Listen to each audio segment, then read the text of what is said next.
Bonjour Renata. Bonjour. Comment tu vas? Bonjour. Merveilleusement bien, je pense. Bien.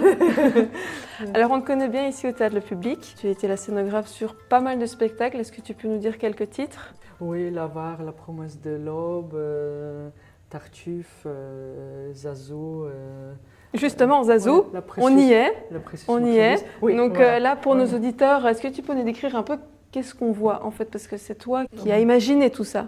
Donc, je me suis rendu compte que la petite salle a une très grande largeur et donc je me suis inspirée de cette largeur, largement on peut dire, parce qu'on est presque sur 14 mètres d'ouverture, donc c'est presque le double de la grande salle. Donc c'est très bas, la hauteur est maximum de 2,20 m.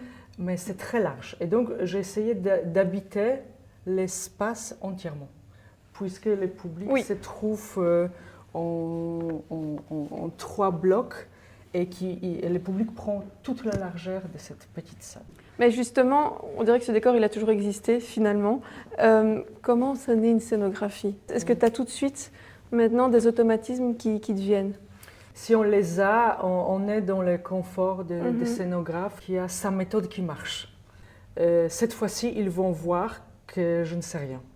Cette fois-ci, c'est sûr. Okay. Et jusqu'au présent, je pense que je fais plus de 90 projets, ou je ne sais plus, en tout cas plus de 50. C'est énorme, oui, ouais. C'est énorme. Ouais. Et chaque fois, j'ai cette impression. Et donc... Et tu n'as jamais peur? Si. À chaque fois? Oui, mais c'est une peur contrôlée, c'est une angoisse, on peut dire, permanente avec laquelle je vis. C'est comme si... Il faut être créatif, en fait, tout le temps. Tout le temps, et en même temps, peut-être je reviens vers les Azos, parce que ça c'est mon dernier projet ici au Théâtre Le Public.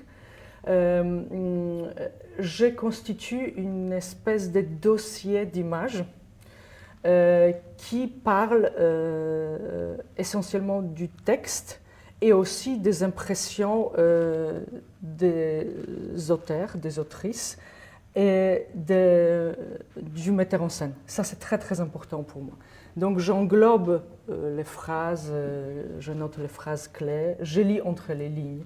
Je m'imagine surtout les personnages qui vivent dans l'espace. Et ensuite, je me promène dans toutes sortes d'endroits. La rue, ça peut être aussi les bricots, ça peut être aussi les cinémas, les librairies bien évidemment, les livres que je dispose chez moi. Et ensuite, c'est facile parce que vu que ce projet vit en moi, parce que je les lis plusieurs fois, les textes, chaque fois je rajoute une image. Et donc mon dossier, là, je l'ai pris exprès pour te montrer. Oui, on peut regarder. Contient plus ou moins 200 images. Et ensuite, ces dossiers-là, je choisis les images les plus fortes.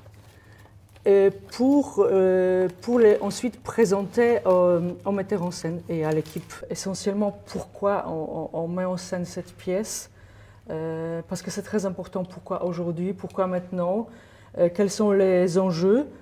Ça t'aide à mieux comprendre, à mieux cerner. Oui, exactement. Et toutes les contraintes me donnent la liberté de création. Oui, c'est ça, avec une contrainte, la créativité qui naît. En fait. Exactement. Et donc, bizarrement, pour ce projet-là des Azos, c'est des jeunes gens qui vivent l'occupation. Oui. Je me suis inspirée, par exemple, des bars de Buenos Aires.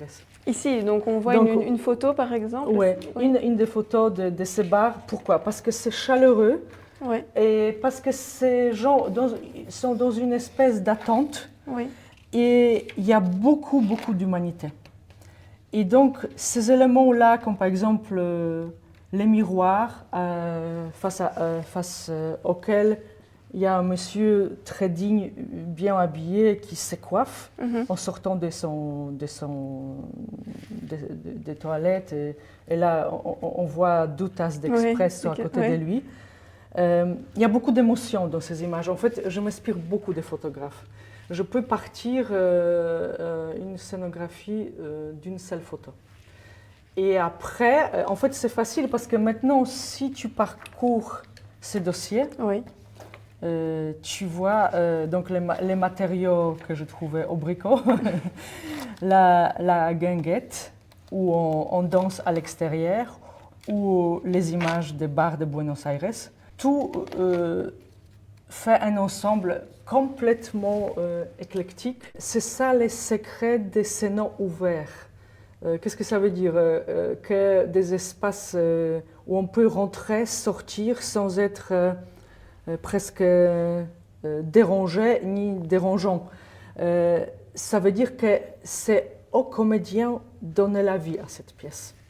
Donc si je donne l'exemple de cet miroir que j'ai mis, de ce miroir avec les carrelages, une petite applique, le vieux lavabo et la bassine en métal, si les comédiens n'utilisaient pas cet espace, ça n'a aucun sens.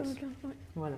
Et donc, moi, je mets ces petits endroits à disposition des comédiens, comme par exemple, à un moment, ils apportent les livres.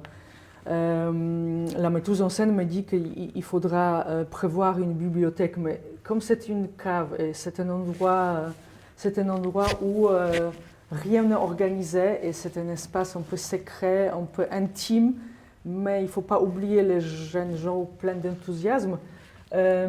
J'imaginais des caisses en bois qui peuvent exister dans une cave et en fait en 20 secondes on installe une bibliothèque. Mais là elle est installée mais normalement elle n'existait pas. C'est les comédiens qui amènent les livres dans les sacs à dos, les livres interdits pendant l'occupation. Donc chaque élément a sa signification. Évidemment tu as évoqué le piano. C'est très important. Pourquoi? Parce que il y a un musicien qui joue sur, malheureusement, piano électrique. Ça, on ne peut pas installer pendant l'occupation. Non, parce que c'est... Oui. Et j'avais une demande pour trouver un meuble, un meuble ancien. Mais là, je pense que la meilleure solution, c'est de trouver, c'est un peu de travail, de trouver un vrai piano qu'on a trouvé grâce à l'équipe technique d'ici, dans les stocks du théâtre. Donc ça, il a déjà été utilisé. Donc ça, non, il n'a jamais été. Okay. C'était un vrai piano qu'un constructeur a vidé parce que ça pèse peut-être 300 kilos, qui a vidé et à la place on a mis l'instrument électrifié, la vérité. Mais justement, quand tu passes de ta première idée à la maquette, à la réalité, j'imagine qu'il y a plein de choses qui naissent aussi. Et ça, tu t'es pas dit dès le début, on va faire ça pour ce piano. Oui, mais il y a une ligne de conduite qu'il ne faut jamais perdre. Par exemple, ici, je savais qu'il y aura des objets qui doivent servir au jeu, mais en même temps, ces objets, je voulais qu'ils soient d'époque. Parfois, on peut présenter même Tartuffe dans une autre époque avec des éléments même plus actuels. Mais ici, je voulais la patine d'époque. Et donc, il n'y a rien de mieux que la vraie patine d'un vieux piano. Ça, on ne peut pas reproduire. Et la proximité, ça c'est la difficulté aussi, mais c'est aussi l'avantage. La proximité, dans la petite salle, les spectateurs, ils touchent presque le décor avec ses genoux. Et d'ailleurs, il y a des phrases qui marche, par exemple, pour les scénographes, pour moi ça n'a jamais marché, qui disent à 5 mètres, on ne voit pas, il ne faut pas s'inquiéter. À plus de 5 mètres. Et moi, je n'ai jamais fait ça parce que moi, je dois presque toucher l'objet, de le voir de tout près, dans la lumière crue, dans la lumière des services. Et si moi je crois, si je suis fidèle à mon image intérieure, le spectateur n'aura aucun problème non plus à rentrer dans l'espace. Parce que moi je ne suis pas là. En fait, c'est ça qui est très très difficile d'être scénographe. Je ne sais pas est-ce que les gens qui ne sont pas des métiers se rendent compte que le scénographe ne parle pas. Il est anonyme, il n'existe pas, il ne peut pas défendre son projet. Moi, j'ai déjà présenté pendant mes études des projets où je n'avais pas le droit de dire un mot. Et j'étais côté. Oui, donc en fait, c'est la scénographie qui parle. C'est la scénographie, c'est les objets qui parlent à ma place. Voilà. Super intéressant, je ne savais pas du tout. Quelle étape tu préfères en fait dans ton métier finalement si tu devais choisir? J'aime les débuts où je dis que je ne sais rien et après l'illumination vient. La page blanche et puis d'un coup quelque chose. L'illumination vient jamais de la même façon. Ça peut venir pendant la lecture, pendant la conversation dans la rue, pendant par exemple la vision d'un film. Je peux faire un arrêt sur l'image. En fait, c'est pas très facile de vivre avec moi parce que à mon compagnon, je dis on fait l'arrêt sur l'image parce que je vois quelque chose. Il est habitué, hein, donc je note des choses tout le temps, partout. Donc ça fait très très peur parce qu'il faut respecter les délais. Hein, et je dois trouver cette idée. Ça t'est déjà arrivé que tu ne trouves pas quand tu as toujours réussi Non, pourquoi? Parce que c'est même pas la confiance. En fait, l'image vient à moi puisque je travaille énormément. Il n'y a rien de plus important que les textes. Et donc, si les textes, on connaît presque par cœur, après plusieurs lectures, je peux dire que je les connais presque autant que les acteurs. Et ensuite, par exemple, j'ai aussi l'habitude de donner des phrases aux images, les phrases du texte. Et que ça n'a rien à voir parfois. C'est des images même contemporaines. Oui, et c'est ton interprétation. C'est mon interprétation. Et aussi, j'aime beaucoup, ça c'est très important, m'imaginer la vie des personnages avant et après. C'est pas que, voilà, on arrive et ils sont là et après on part. Non, si moi je suis crédible et je veux les rendre humains, ces personnages, il faut s'imaginer d'où ils viennent et qu'est-ce qui se passe après. Je me souviens d'une phrase d'un metteur en scène qui disait oui, la mégère apprivoisée de Shakespeare, tout finit bien. Mais c'est une histoire finalement de femmes domptées et enfermées. C'est pas ça la fin. Et donc pour moi, la fin continue. C'est ça. Et ça, c'est très important. Et je reviens encore une fois, c'est pas important montrer de force cet univers intérieur, c'est de les construire. Et la construction fait que les gens qui viendront voir ce spectacle, chacun va avoir sa propre lecture, ses propres souvenirs liés à l'adolescence, comme ici, la jeunesse. L'histoire de guerre, c'est l'histoire qui se répète. En fait, notre histoire à nous se répète, l'histoire de perte aussi, se répète en permanence. Et il n'y a rien de plus beau que les gens qui ont des émotions propres à eux-mêmes. Voilà. Tout à fait. Et on parlait de construire un décor, mais alors, quand on le déconstruit, qu'est-ce que ça te fait? Quand tu dis, j'ai travaillé là-dessus, et puis je tourne la page. Qu'est-ce que tu ressens? Pour moi, en fait, c'est un peu une histoire magique. Donc d'abord, la construction d'un espace où il ne faut pas oublier plusieurs intervenants. Les jours de la première, je suis anonyme.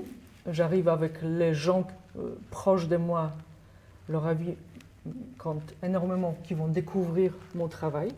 Et j'attends vraiment à la critique juste. Et ensuite, tous les intervenants des spectacles, c'est-à-dire les chorégraphes, les musiciens, les éclairagistes, la costumière, tous les intervenants des spectacles rajoutent à cet univers leur touche. Et ça crée un ensemble qui, chaque fois, me dépasse. Et si ça ne me dépasse pas, alors il n'y a pas de raison de faire la magie au théâtre. Donc j'attends ce moment magique. Mais ça existe seulement grâce au travail d'équipe et grâce aux spectateurs. À un moment où il n'y a plus de spectateurs, où il y a la lumière crue, de la salle, ce spectacle n'existe, cette magie n'existe plus. Je n'ai jamais du mal à me séparer de ça. Pourquoi? Parce que ça reste en moi. Je pense que tous ces spectacles restent en moi. Et j'espère qu'il y a des moments, au moins des moments, hein, parce qu'on ne peut pas enregistrer tous les spectacles. Il y a des moments qui restent, des moments d'émotion qui restent en spectateur. Et ça, c'est le plus important pour moi. Voilà. Il m'évoque parfois des images, 3-4 ans plus tard, je voudrais travailler avec toi parce que... Et il parle d'une vision, d'un détail. Et pour moi, c'est le plus grand remerciement qu'on puisse avoir, quoi. Les émotions que ça a procuré, Exactement. Justement, qui restent même si on n'a pas de photos, même pas de vidéos. Oui. On l'a en mémoire. Exactement. Moi, je m'en cite parce qu'à un moment, je me suis dit c'est un art tellement éphémère que je dois garder les photos de mes maquettes, mes dossiers, et tout enregistrer parce que si c'est un monde perdu et la vision de ces choses permet de faire revivre le spectacle, évidemment. Mais elle ne permet pas entièrement revivre les émotions. Ça, je pense que ça, vous pouvez avoir qu'au théâtre, en fait. Ben merci Renata. Ouais, merci beaucoup. Merci pour ce moment, Salomon. c'était super chouette. Merci. À bientôt. À bientôt, merci.